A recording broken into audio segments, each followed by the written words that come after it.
Hey guys, it's October the 23rd, 2025, and I hope everybody's been having a wonderful day so far today. It's another beautiful day here in South Carolina, although it's been getting rather chilly here at night, and it's been staying pretty cool here in the mornings up until about noon or somewhere around there. This morning it was very, very cold. It was 38 degrees this morning. I mean, for South Carolina, that's cold, especially in October. And I know I sound ridiculous, especially you guys who live up north when I say cold. But for us, that's cold. You know, we like that's a normal winter day for us. And for it to be that cold here in South Carolina in October, I don't know. It looks like it's probably going to be a pretty cold winter this winter. Probably going to get snow again. We'll see. What I wanted to talk about today, and I'm not going to make a long video. I just have a pretty quick topic to discuss today, but a rather important topic to talk about. And what that is you ever looked at yourself in the mirror in the morning after a really long night of just getting wasted drunk, and you're getting ready for work, you're brushing your teeth or doing whatever you're doing as you're getting ready, and you know your stomach hurts, you feel really nauseous, your head's pounding, you feel horrible. And as you're trying to brush your teeth, and all you're trying to do is just brush your teeth, just get ready for work. And as you're brushing and you get in there in the back of your teeth and you start getting back there, and you know, just the slightest little bit of your toothbrush getting close to the back of your throat makes you gag. You ever done that when you've been brushing your teeth, or you got to brush your tongue, especially when you're hungover? Man, it'll make you throw up. But you're brushing your teeth, you start dry heaving, you look at yourself in the mirror, your eyes are all bloodshot, you got dark circles underneath of your eyes, you feel absolutely horrible. This is going to be the third day in a row you're going to be late for work again. You don't have the time to iron your clothes and get your stuff pressed out. You're putting on a wrinkled shirt again. You know, you're putting on wrinkled pants again. You don't have time to wash clothes or anything, so you're putting on those dress socks with holes in the back on the heel again. Now you got to make sure that you got them tucked into your shoe just enough so nobody can see the hole in your socks. And my point of this is you're sitting there, you know, brushing your teeth in the morning, and you're looking at yourself in the mirror to those bloodshot eyes and those black circles underneath of your eyes, and your face is all puffy and swollen and red. You start to get those little spider veins starting to pop out a little bit, and you just look at yourself in the mirror, dead in your eyes, and you go, why? Why am I doing this to myself? Promised myself yesterday I was not going to do this again. And you keep doing that day after day, you know, looking at yourself in the mirror every morning, just saying, why? Why do I keep doing this to myself? If you have in fact done that, I know exactly what you're talking about, because I used to do that every single day. Every single day when I got up to get ready for work, I looked at myself in the mirror and asked myself, why? Why can't you stop this? Why can't you stop making your wife so unhappy? Every day she tells you that she's going to leave if you don't stop, and you won't stop doing this. And I knew deep down inside that if my wife left and she left with those kids, it would destroy me. I would have been ruined. But I kept on doing it. I knew what the consequences were, but I kept on doing it. I knew that one day I was going to end up getting myself sick because of that, but I kept on doing it. I knew that I felt horrible every single day. Pain in my liver, pain in my pancreas, pain in the middle of my stomach. But I kept doing it every single day. Do you know what I'm talking about? I'm sure that you've been there too. Like I said, looking at yourself in the mirror in the morning as you're getting ready for work and just asking yourself why. Why do I continue to do this to myself? Why am I going to work hungover another day? Why do I feel like I'm going to puke another day? Why is my head splitting right down the middle another day?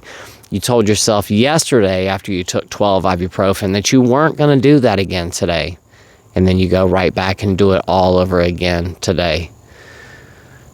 you're popping ibuprofen or Tylenol or Goodies powder or whatever it is by the handful.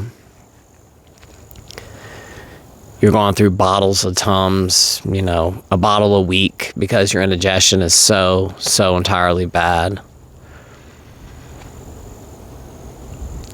I'm not trying to sound funny here, so please don't take what I'm going to say as trying to sound funny, because it's not. As a matter of fact, it's very sad. But you're going through toilet paper at your house at an unbelievable rate. When I used to be a drinker, those humongous packs of toilet paper, we used to blow through those, like one every 2 weeks. I would go through a roll of toilet paper or more a day, depending on the type of toilet paper that we had. If it was that really thick, like Charmin or something like that, I could blow through 2 rolls of that toilet paper in a day. And to think about it now, and like how much of a strain that I was putting on my septic tank by, number one, going to the bathroom and flushing the toilet as much as I was. I mean, I'm not kidding, guys. I was going to the bathroom 10 times a day at my house. I went, 4 times, 5 times in the morning before I even left to go to work. And then when I got home from work, I had to go to the bathroom even more. I'd go 3 or 4 more times in the afternoon when I got home from work. And just blowing through all that toilet paper. I mean, number one, just the amount of money that we were spending in toilet paper. And once again, I'm not trying to be funny here. I'm being dead serious. Just blowing through toilet paper. And like I said, the amount of strain that I was putting on my septic system by flushing all that toilet paper down the drain. It's not good for it. But I did, I spent so much time in the bathroom back then, contemplating my life decisions, sitting there, wondering, here it is. I just had to run away in the middle of a lunch rush again, leave my guys hanging all by themselves. They're in there getting swamped, but I had to go. It was either that or poop in my pants. I mean, it was that serious. I had no other option but to take off running. Guys, I got to leave. I've got to go. I've got to go to the bathroom. So I could not stick around anymore, and here I am leaving my guys right in the middle of a rush. And my point to all this is, guys, is that there is a way out. You can turn your life around. You can change. You do not have to wake up every single morning feeling like that.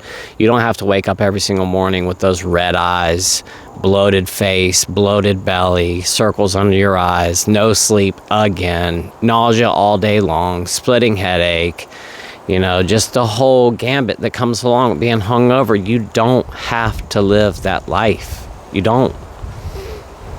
Now, I'm going to preface this with something really quick, and that's that I'm not a doctor. I'm just a normal guy.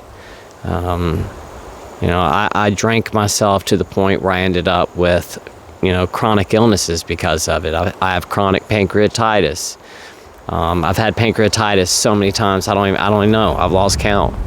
And I've had so many surgeries because of it. I've got liver disease. I have cirrhosis of the liver. I've just dealt with a lot of stuff because of my consumption. I never once ever thought that it would be possible for me to get sober, but I did. And like I said, I'm just a normal guy. I'm not a doctor. I'm nobody special. Take what I say with a grain of salt. If you are considering getting sober, it is very, very, very dangerous. You could potentially lose your life by quitting alcohol or benzodiazepines abruptly. Please be careful if you're thinking about getting sober. Just go speak with a doctor. I know it's frightening. I really know it is. But here's the one thing that I'm going to tell you about this. If you're afraid to go speak to a doctor right now, and you're afraid of what they're going to tell you, you're afraid of just the whole entire experience, it frightens you. I know. I can relate. I know exactly what you're talking about. I know exactly what you're thinking about. You just don't want to deal with it. But if you continue to drink the way that you are right now, if you are drinking, more than 3 units a week for women and 7 units or 6 units a week, or 5 units a week for men, whatever it is. If you're drinking more than that, you're potentially putting yourself in danger.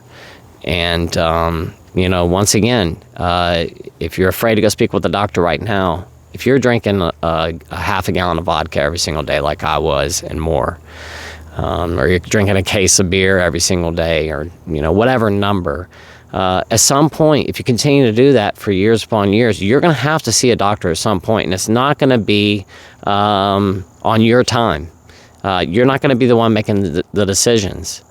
It's going to be an emergency. It's going to be you're in the emergency room dealing with an emergency room doctor or doctors, opposed to going to the doctor now, seeing a doctor, telling them what you're doing, telling them how much you're drinking, telling them the frequency, the amount, letting them make the decision for you on how they want to take you off of this. And like I said, if you don't go speak with a doctor and do it the safe way now, potentially at some point down the road, you're going to be seeing a doctor, and it's not going to be on your time, on your grounds. It's going to be on their time and on their grounds.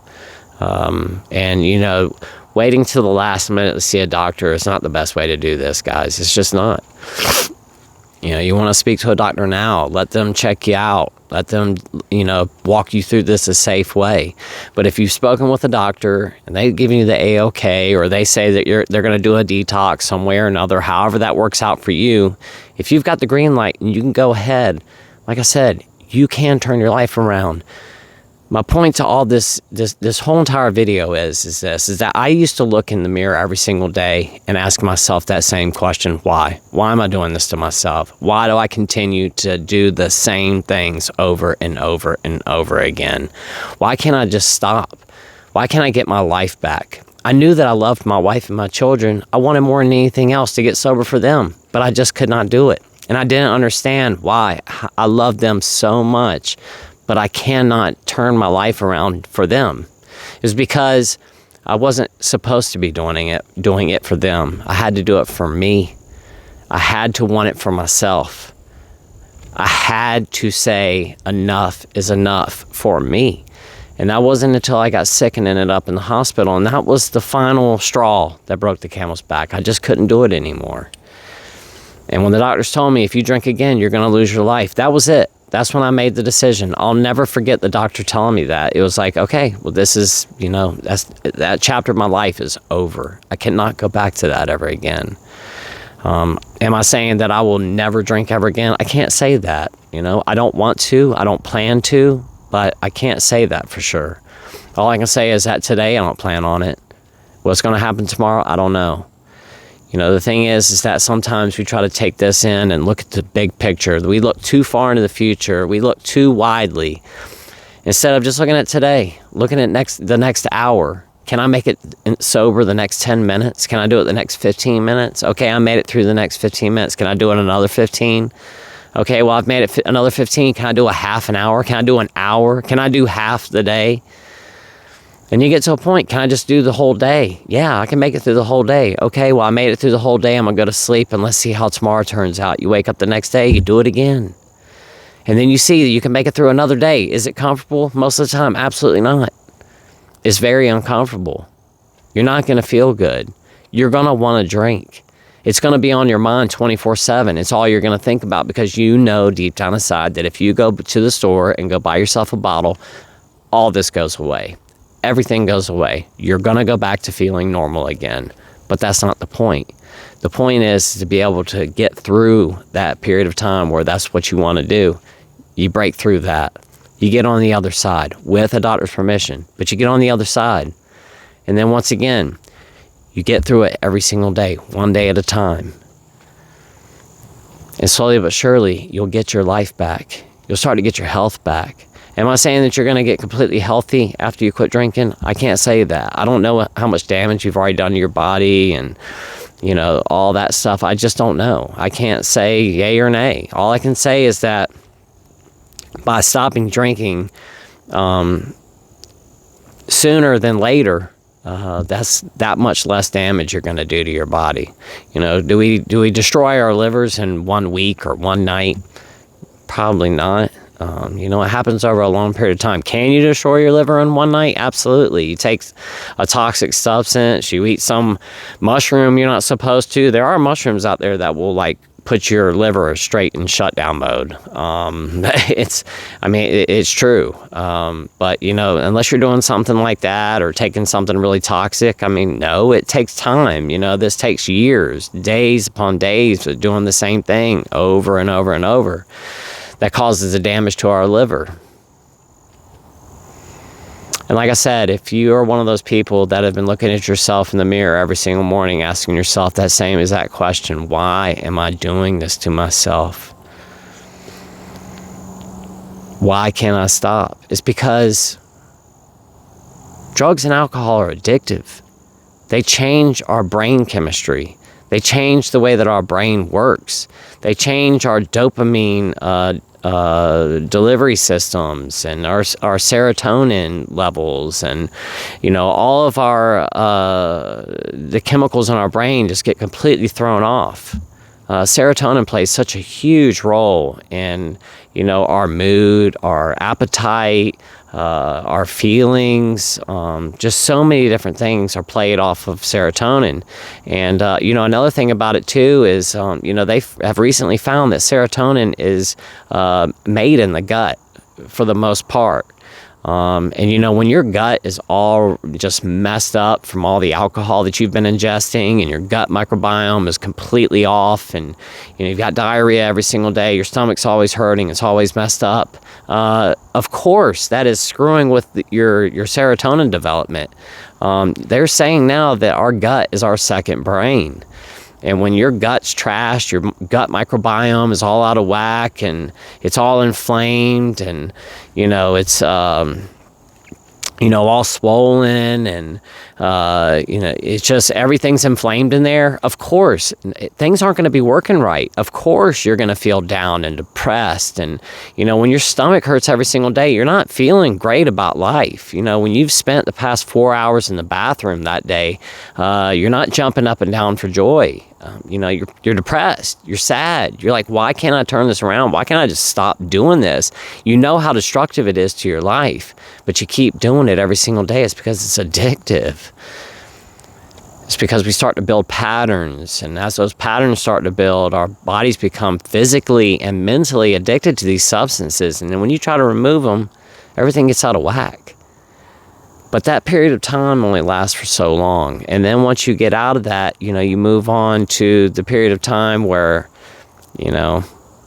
you just got to keep pushing through. It's all about, the mental struggle of it all, because you're trying to figure out and juggle life without having that substance there, because you've leaned on it for so long. But my point to this is that if you have been doing that recently, looking at yourself in the mirror after a long night of drinking and asking yourself those same exact questions, the answer is that you can turn this around and you can get your life back.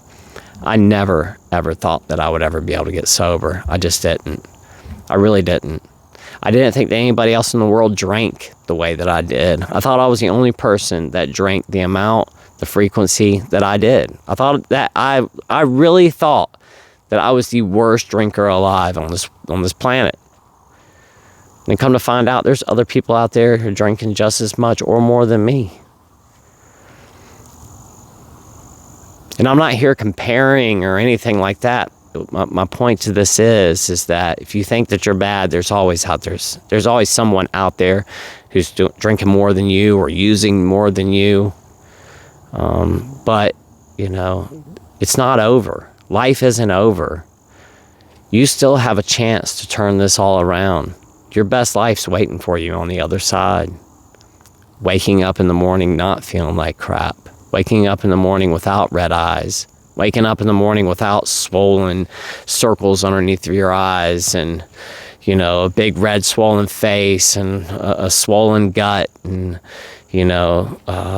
vomiting every single morning, and no desire to eat any breakfast, no desire to have any coffee in the morning. You can barely even stomach drinking a Red Bull because you're so nauseous, and you don't have to wake up every single morning just gobbling down ibuprofen or Tylenol because your head hurts so bad.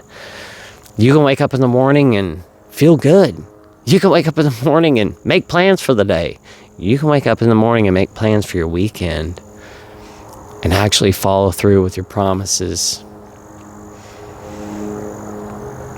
You can follow through with those promises that you made to your kids. You can follow through with those promises that you made to your spouse. And most importantly, you can follow through with those promises that you made to yourself. There is hope out there, guys. You just got to keep holding on to it. Thank you so much for watching today. I really do appreciate it. And that person that you're looking at, that reflection in the mirror, those mornings that you keep asking yourself those questions, why you're doing this, and am I ever going to get my life back? You absolutely can. I promise you that you can. But do it safely. Speak with the doctor. And after they've given you the green light, follow their guidance. Do what they tell you need to do. But you can turn this around. You can get your life back. I really appreciate each and every single one of you being here today. And until tomorrow, I will see you all then. I hope you guys have a wonderful rest of your day.